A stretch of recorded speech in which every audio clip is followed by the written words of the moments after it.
Welcome to the Comfortable in Chaos Podcast. Strangle your demons and let's go. Y'all need Jesus!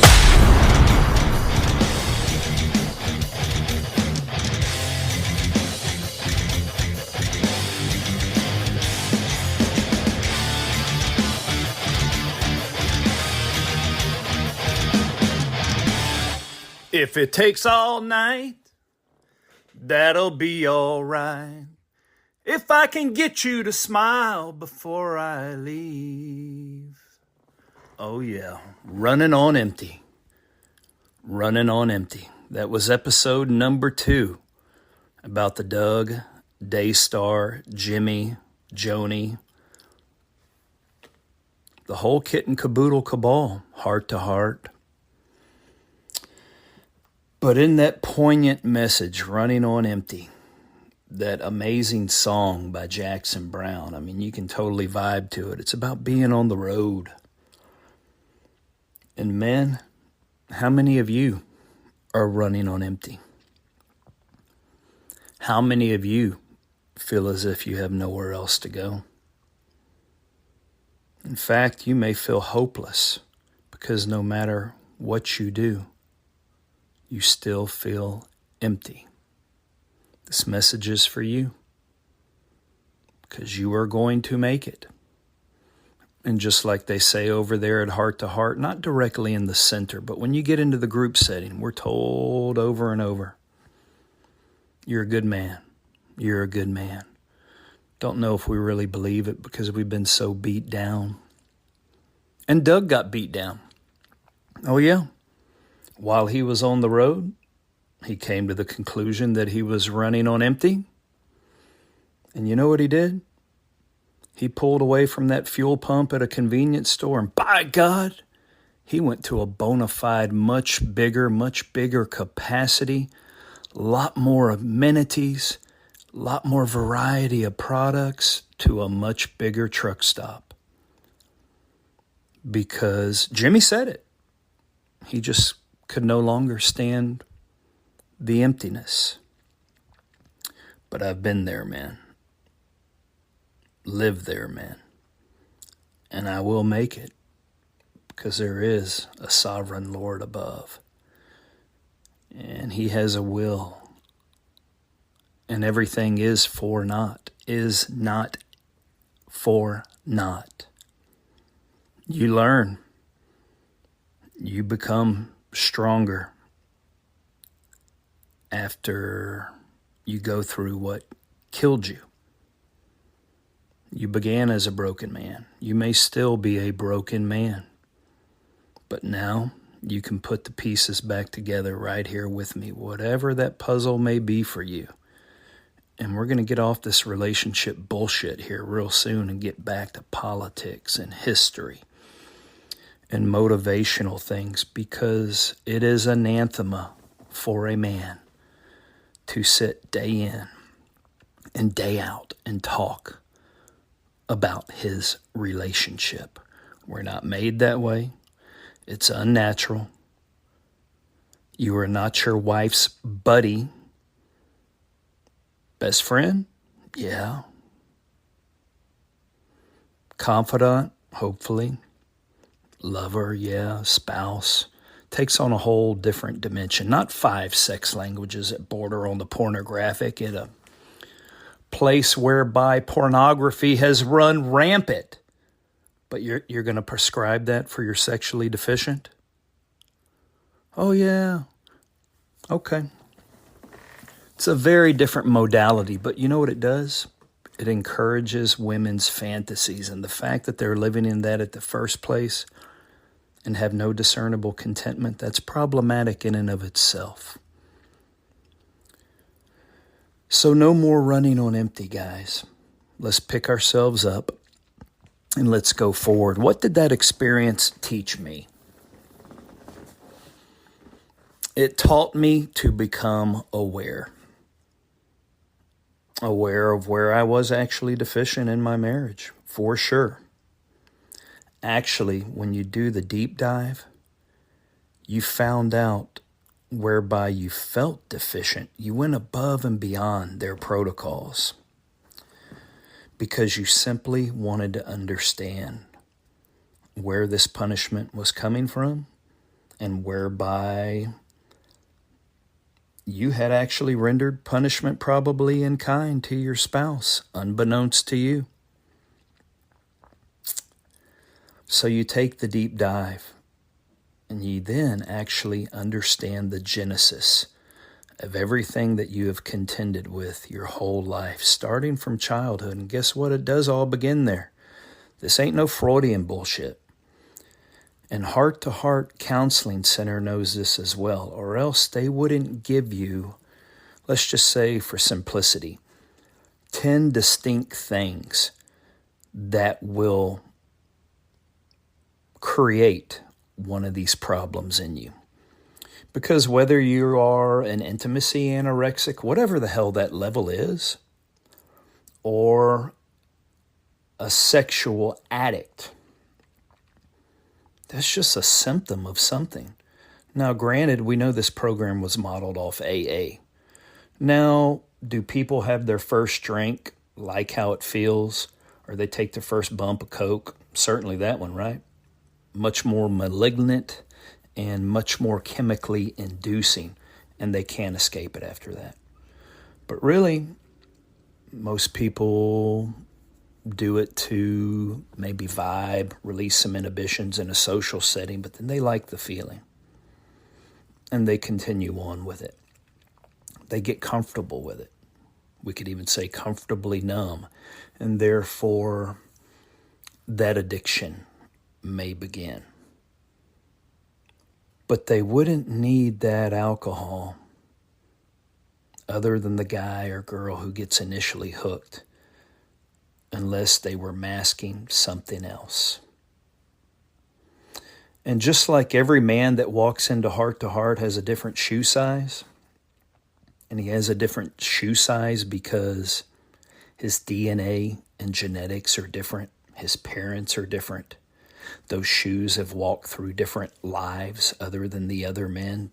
There is no one size fits all. And in the literature that you purchase there, if you are going to prescribe the fact that you can be prone to one of these things if you have encountered or had this done to you in your life growing up, shouldn't you spend some time there to find out what actually happened to this individual? Because therein lies your answer as to why this person is acting out and or acting in to protect themselves, and thus encountering difficulties in their relationship. But that gets totally bypassed. Now you can hang on, excuse me, couple 2 to 3 years, pay voluminous amounts of cha-ching, and you may get to that. Oh yeah, they've got all kinds of stuff for you. But can you survive that process? Doug couldn't. And he was doing everything possible to fulfill himself, but yet still couldn't find it. It's just like the song says, gotta do what you can just to keep your love alive. Try not to confuse it with what you do to survive. So you just keep trying to survive. And you know there's a better way. And in hearing me in past episodes and talking about different things you can encounter in relationships, you have to simply realize no man would go through all that unless he was caring, compassionate, conscientious, concerned.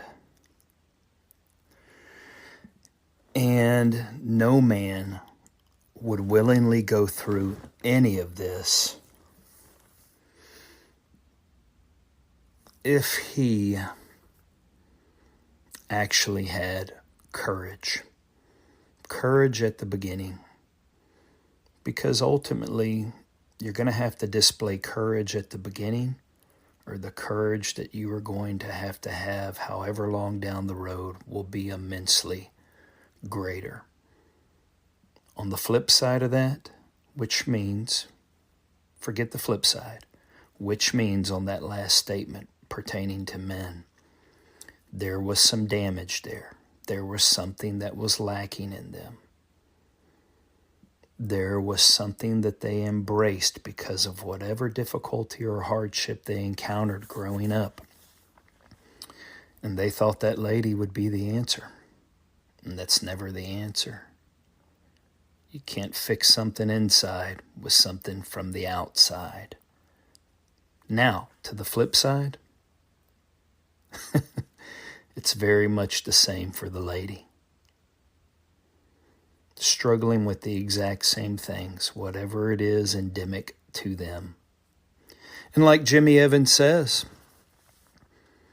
God has a sense of humor, and He will give you, I do believe that the Lord will provide your prospective spouse to you. I do believe that. Doesn't mean it always works. Doesn't mean you're condemned to hell. What we're talking about here, salvation's already assured. There's nothing left for you to work out on that if you do believe. It's not that simple, but you're following me. What we're talking about here is restoring your soul. And you want to restore that with your spouse because it was broken and empty from the very beginning. And that's what Heart to Heart does not approach.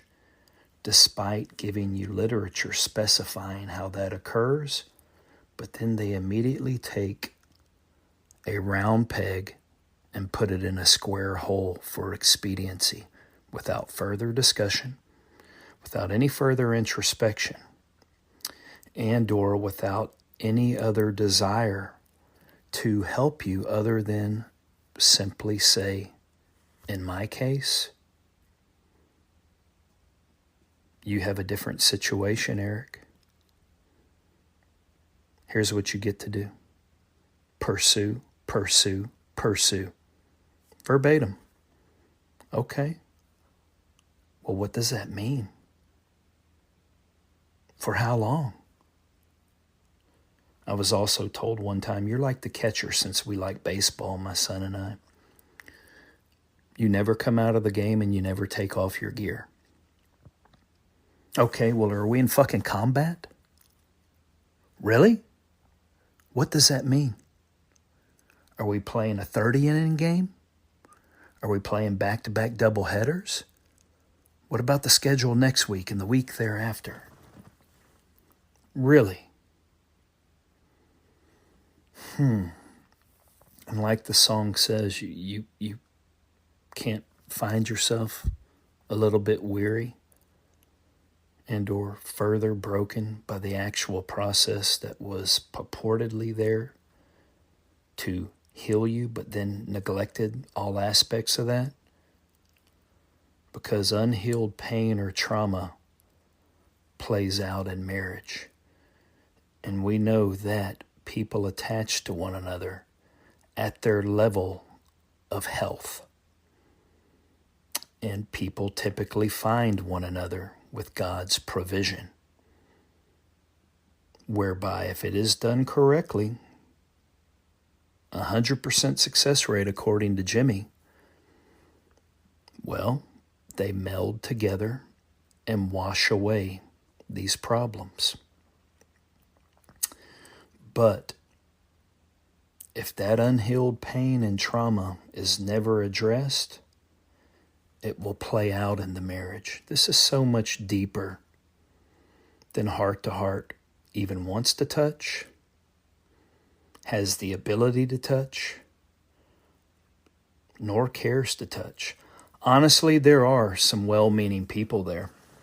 Since we did initials before, I don't need an initial for this guy. And he's my guy. And if he hears this, he'll be chuckling to himself.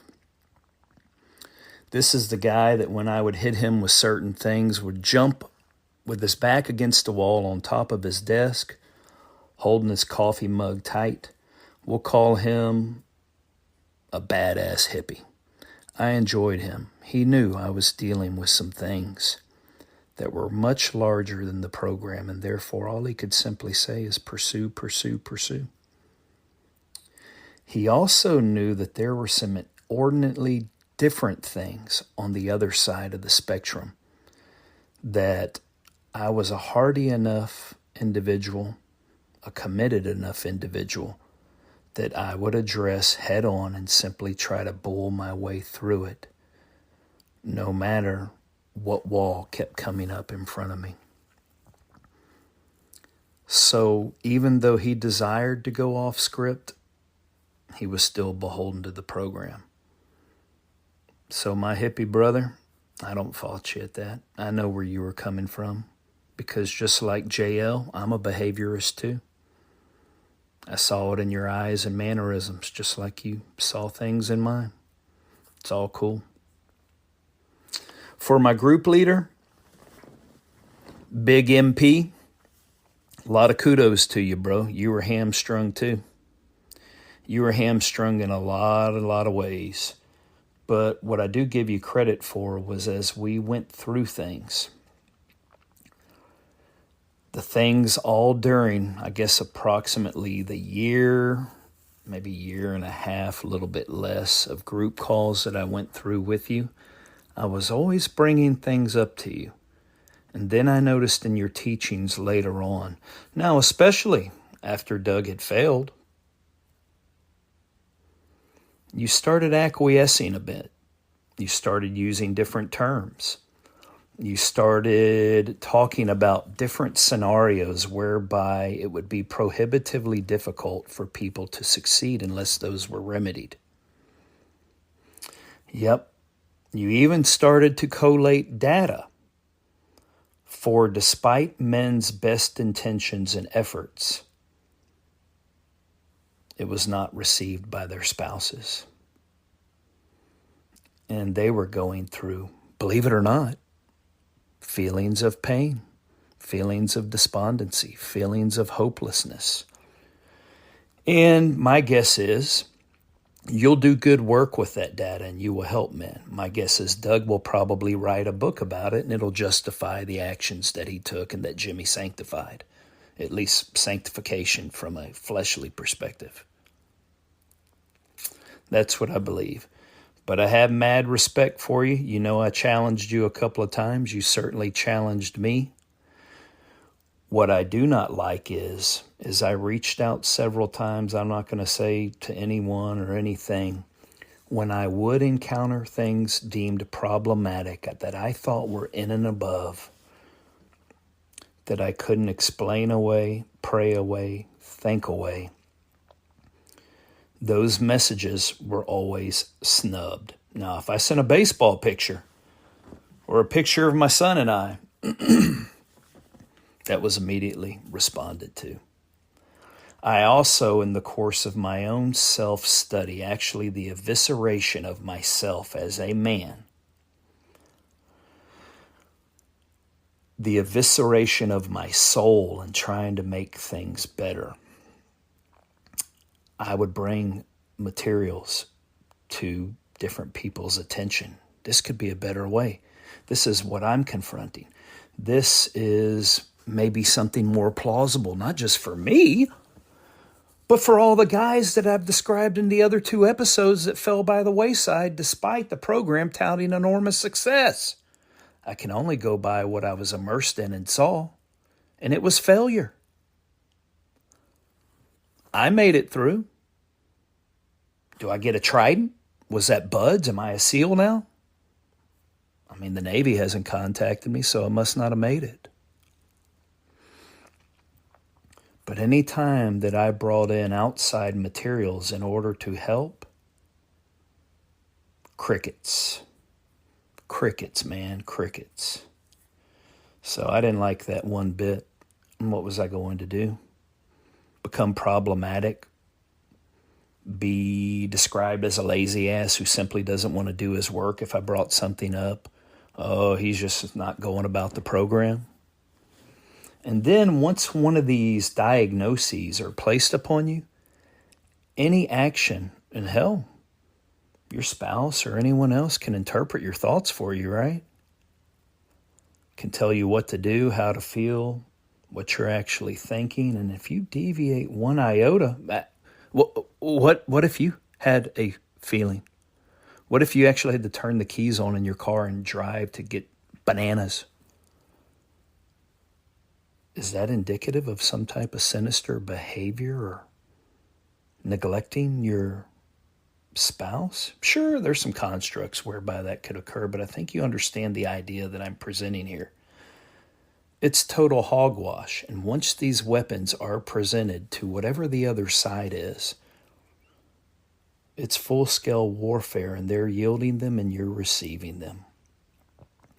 It's a recipe for disaster, that if you want that program to continue other than disillusioned souls and really good marketing, it needs to be addressed. And I think I did my part to try to bring that to your attention. It's up to you guys now. So thank you for allowing me to become aware that I did need some work. But I would tell anyone in my situation and countless others that if you're looking for something to help you find a solution, in my opinion, the opinion of a fallen man, heart to heart is not the answer. I would move towards something more like restoring relationships. You can find them online. Restoring Relationships with Dominique Herbst, Herbst, and his son. It is totally truth-based. And what this program, yes, Heart to Heart led me to what is truth-based. They didn't espouse it. In fact, they'll bring an atheist into the program because I think that atheism is actually a religion in and of itself. They believe in something. But now people are allowed to go in there and they can become totally selfless without the benefit of God. And we know the program takes selflessness. But you can just be a morally grounded person, and these tenets will hold true for you too, right? But the Bible tells us any man left to his own device without the author of the Bible. Come on, he's just a heathen, right? Well, what that program Restoring Relationships does is it gets you to look in at the pain that you have encountered. What is the pain that you have overlooked and why? Helps you to become whole with the help of Jesus Christ. And even if you already are a Christian, instead of walking around and around the cross, Calvary, because ultimately that's what most of our relationships, Christian, in the church a lot, pastors too, we walk around and around the cross without ever truly walking through it and experiencing the pain that Christ actually bore for us. And once you can begin that and rely on Him to heal you, that's when you can really look after a spouse. And my guess is that spouse originally chose you for that lack therein because they had a lack therein. If there would have been an abundance, well, they would have gravitated to abundance. But we all have a chance, man. We all have a chance. So I implore you to take an approach like that so you are no longer running on empty, running wide. Until next time on the Comfortable in Chaos podcast, this ends the relationship series. We're going to go into something more exciting on the next episode. Thank you very much, man. Until next time, like and subscribe to the Comfortable in Chaos podcast.